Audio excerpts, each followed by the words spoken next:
In today's video, I'll teach you how to hide mutual friends on Facebook. So first of all, open the Facebook. You can see over here, I've opened it. Now tap on the three lines that you can see at the top left corner of your screen.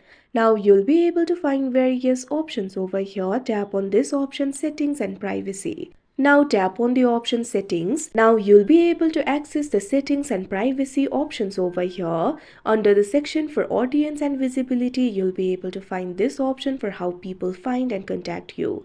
What you have to do is tap on it. Now after you do that, you can see over here, you'll be able to find various options over here. At second, you'll be able to find this option for who can see your friends list. What you have to do is tap on it.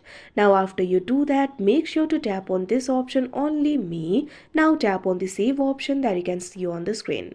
Once you do that, your friends list will be hidden, but keep in mind if somebody visits your profile, they'll be able to see the mutual friend. So for people not to see your mutual friend, your mutual friends must have also enabled this option for only me. So like this, you'll be able to do it. So that is how you hide mutual friend on Facebook. I hope you found this video helpful. Thank you for watching.